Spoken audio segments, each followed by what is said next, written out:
Boys Division I District Semifinals at Central Northview BG. Bobcats come out to play. Brooke Hastings knocking down the three. Is this an upset in the works? Hastings to Isaiah Cook, slips past the defense for the score.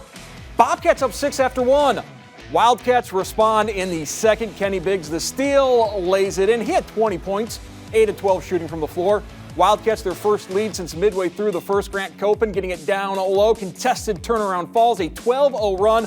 Bobcats need a bucket. Hastings answers with the triple from the other wing, but Northview in control up 31-16 at the half. All Casey Hunt and the Wildcats in the second half. Northview takes it 76-40, advancing on.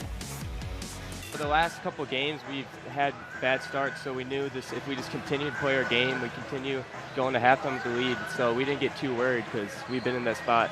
I think we're the top team. You know, I feel like we're playing really good together, and we've been winning. So I think if we just play our game, we can get the win.